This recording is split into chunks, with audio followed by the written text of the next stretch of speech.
Good morning, Namaste. I don't know what's going on. My computer's been freezing up. Anyway, I recorded a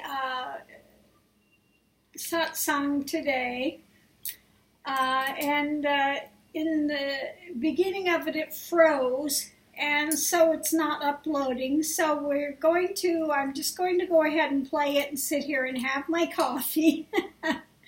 And hopefully this time that the whole video will be able to be uploaded. I don't know what happened. I figured, since the audio was still going, even though the video was frozen, it should upload, but it didn't. It only uploaded the first few minutes of it.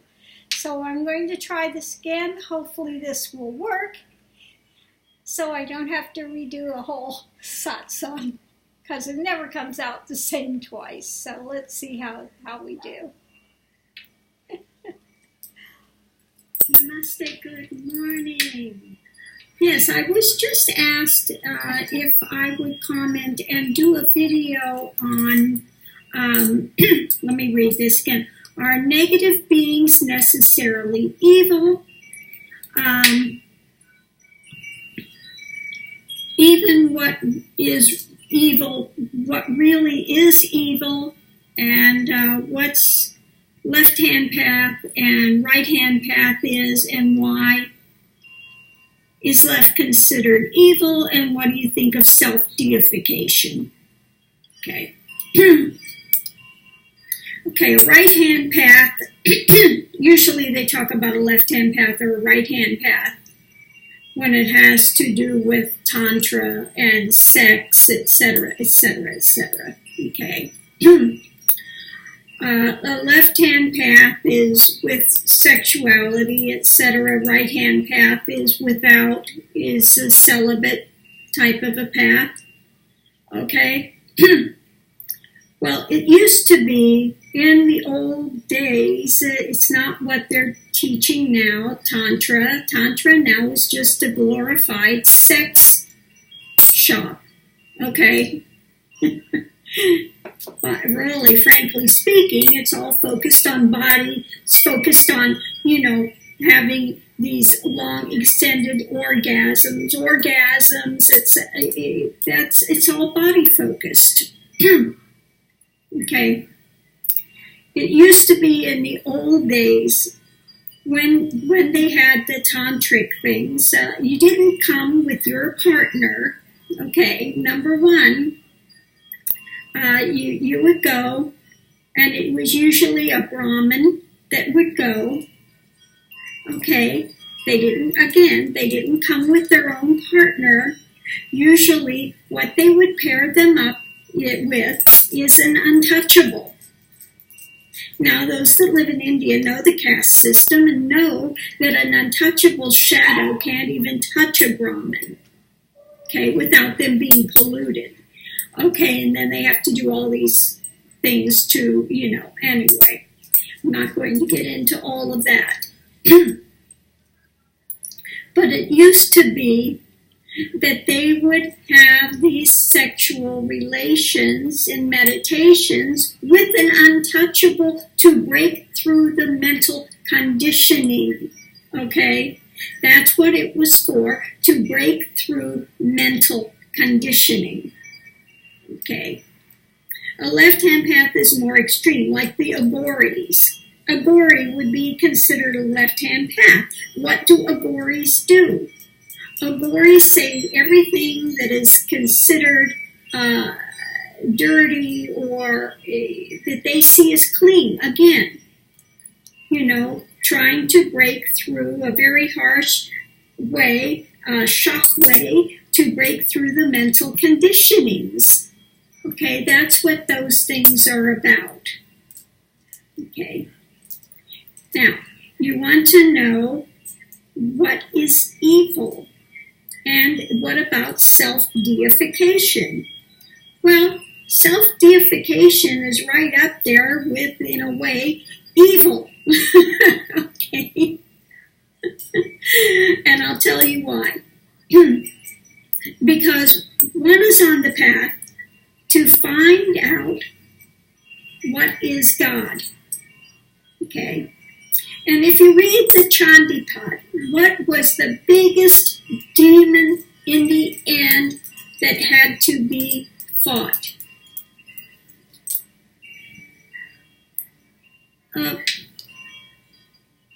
Well, apparently my video has gotten stuck. I think it's still recording though, so I'll go ahead and keep talking real quickly here. The biggest demon that has to be confronted in the end is ego. Okay, so self-deification, that's what ego and being egotistical is. 100% self-deification. I am this great light in the planet.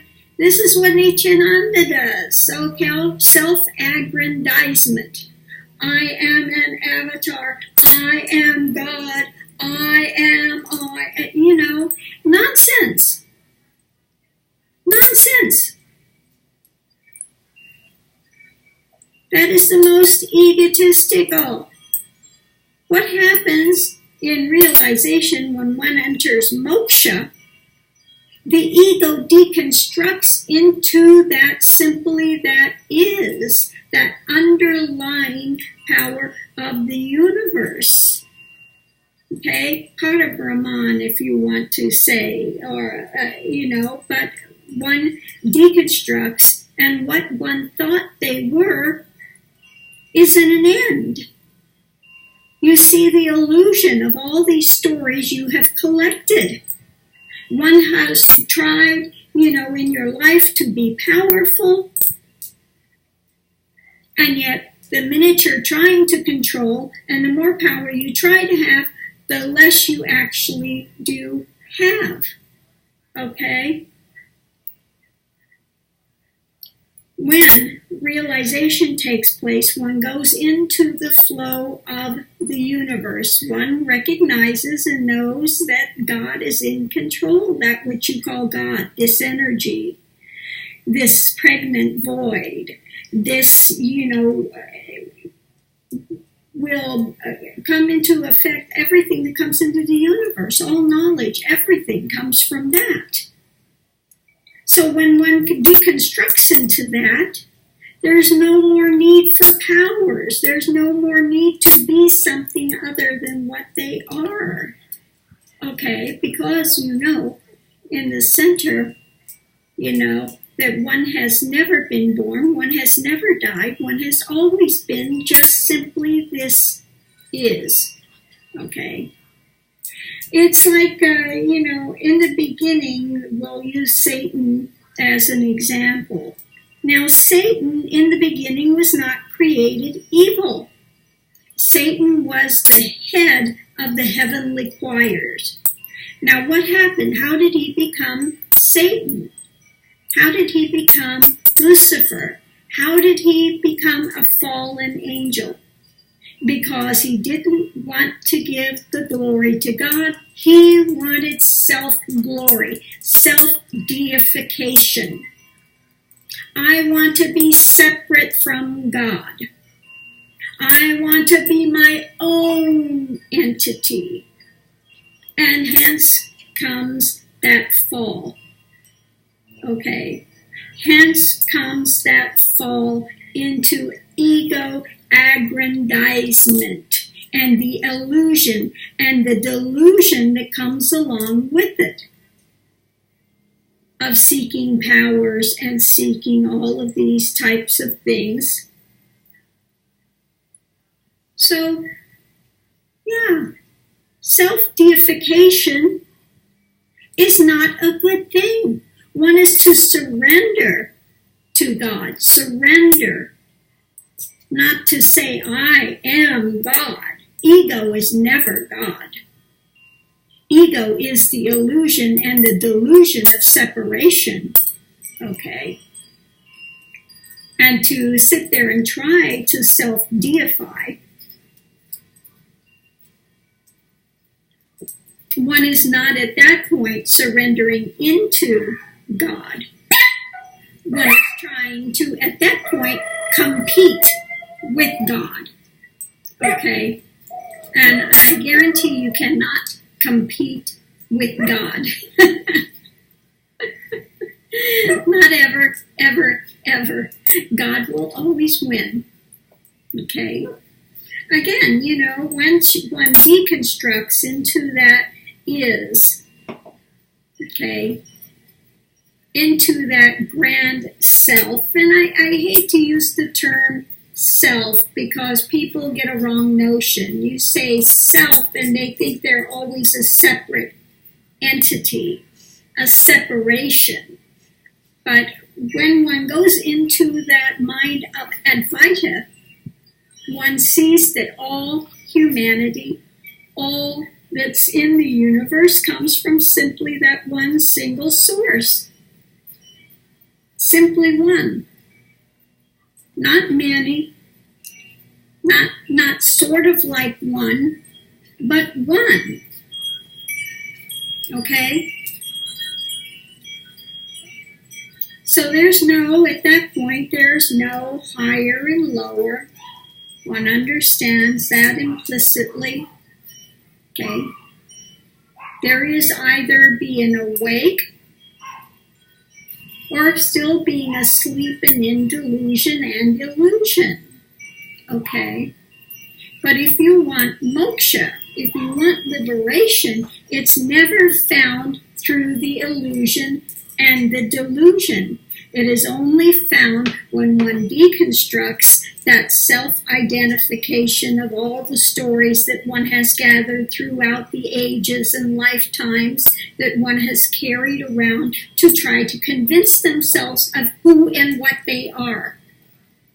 This is why it's so important to do self-inquiry or neti-neti, the being in the moment and watching, observing what one is and what is not. Watching thoughts. See how thoughts, and this is why Kali wears a Sanskrit, the alphabet of all the skulls around the neck, the number of the alphabet of the Sanskrit alphabet, because words call into being, you know, the word was with God, the word was God, call into being the manifest universe.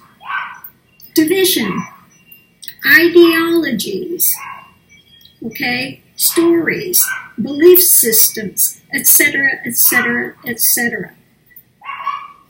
And when she cuts the head of those, she cuts the head of ego, and she is wearing it, then there is liberation, because one is freed from that. Okay? So, self-deification, no. Okay?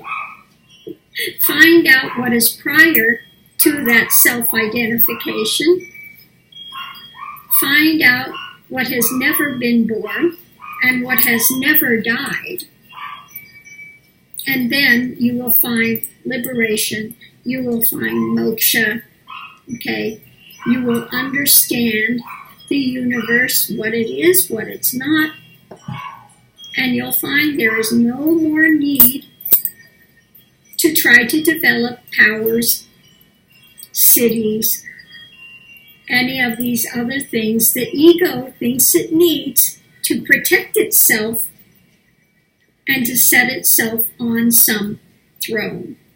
Okay, so I think we will leave this here for now. I hope you've gotten something from it. Sorry about the video. I seem to went frozen in time for a while, and that's fine too. So namaste, everyone. Have a great day. I will be doing a second video, or maybe I should just add it to this one, as long as we're doing this. I think I'll just add a quick addendum to this video. Someone was always also asking about how they are doing at the Nityananda ashrams, how they are doing these blindfold things and remote viewing and all of that. Well, remote viewing, there's nothing spiritual in that. Okay? The U.S. government, during the war, during Vietnam War, they had intelligence agencies, they had people trying to develop remote viewing. It's a psychic skill. Okay? Psychic skills have nothing to do with spirituality. Also, these blindfolded things and reading and all of this, all of that, it's also a magician's parlor trick. There is a trick contained within that, okay, as well. So please, please, please don't be taken in by these things and think they're some great cities and powers. Again, cities, powers, psychic skills, all of this drama does not mean someone is spiritually advanced. It just means that they have put their mindset in there and open to developing that type of a power. But again, the difficulty in that is because, one, it develops and it feeds ego. So rather than surrendering to God, one thinks one is in competition with God, and the ego is going to become God, godlike. Well, it's not. Okay, this is a trap. This is a trap along the way. Like they say, Kali can either reveal or Kali can conceal. Okay? And you can have so much illusion, so much delusion. You can do third eye meditations. You can learn to travel to all these astral realms, and they will be endless because the mind can endlessly, endlessly, endlessly create these realms. But you won't be one iota closer to moksha, liberation, and a true spiritual understanding and path. Okay? Any genuine spiritual modality will tell you not to chase powers. These are traps of ego along the way. Okay? They're like a lot of little candies that'll rot your teeth. Okay? So look for the higher things. Look for the higher things and bypass. Yes, when one is on a path, sometimes natural cities will arise. Okay. But they are not the end-all. They are not the be-all. They are not what one should gravitate to. Okay. This is just another part of the passing show of phenomena that takes place. Don't get caught in the net. Don't get caught in the net of cities and powers, or see somebody that seems to display them and think that they are somehow higher. Okay? Not always true. It's not always true. Okay? The greatest power in the universe is that of liberation, that of moksha, that of no longer needing to have powers. The greatest tantric is one that has gone into realization in Advaita mind. The greatest siddhi, the greatest siddha master is the one that has gone beyond the cities and rests in realization, in liberation, in moksha. If you don't believe me, read the texts. Okay? You want to be a siddha master? A siddha master has to go beyond the cities. Okay? It's the plain truth of it. A true tantric master is one that has gone beyond the mind spin and rests in that still mind, in Advaita. Okay? That's the true master. So we will end this here. Namaste. Have a great day. Thank you for tuning in. And I will talk with you all soon. So hopefully we were able to get the whole thing on video. Hopefully this is recorded and it will allow me to uphold the whole thing, because last time when I tried to upload it where the video stopped, the sound also did not get to get up online. So let's try this again. I hope you've enjoyed time with Raj and Max this morning. So.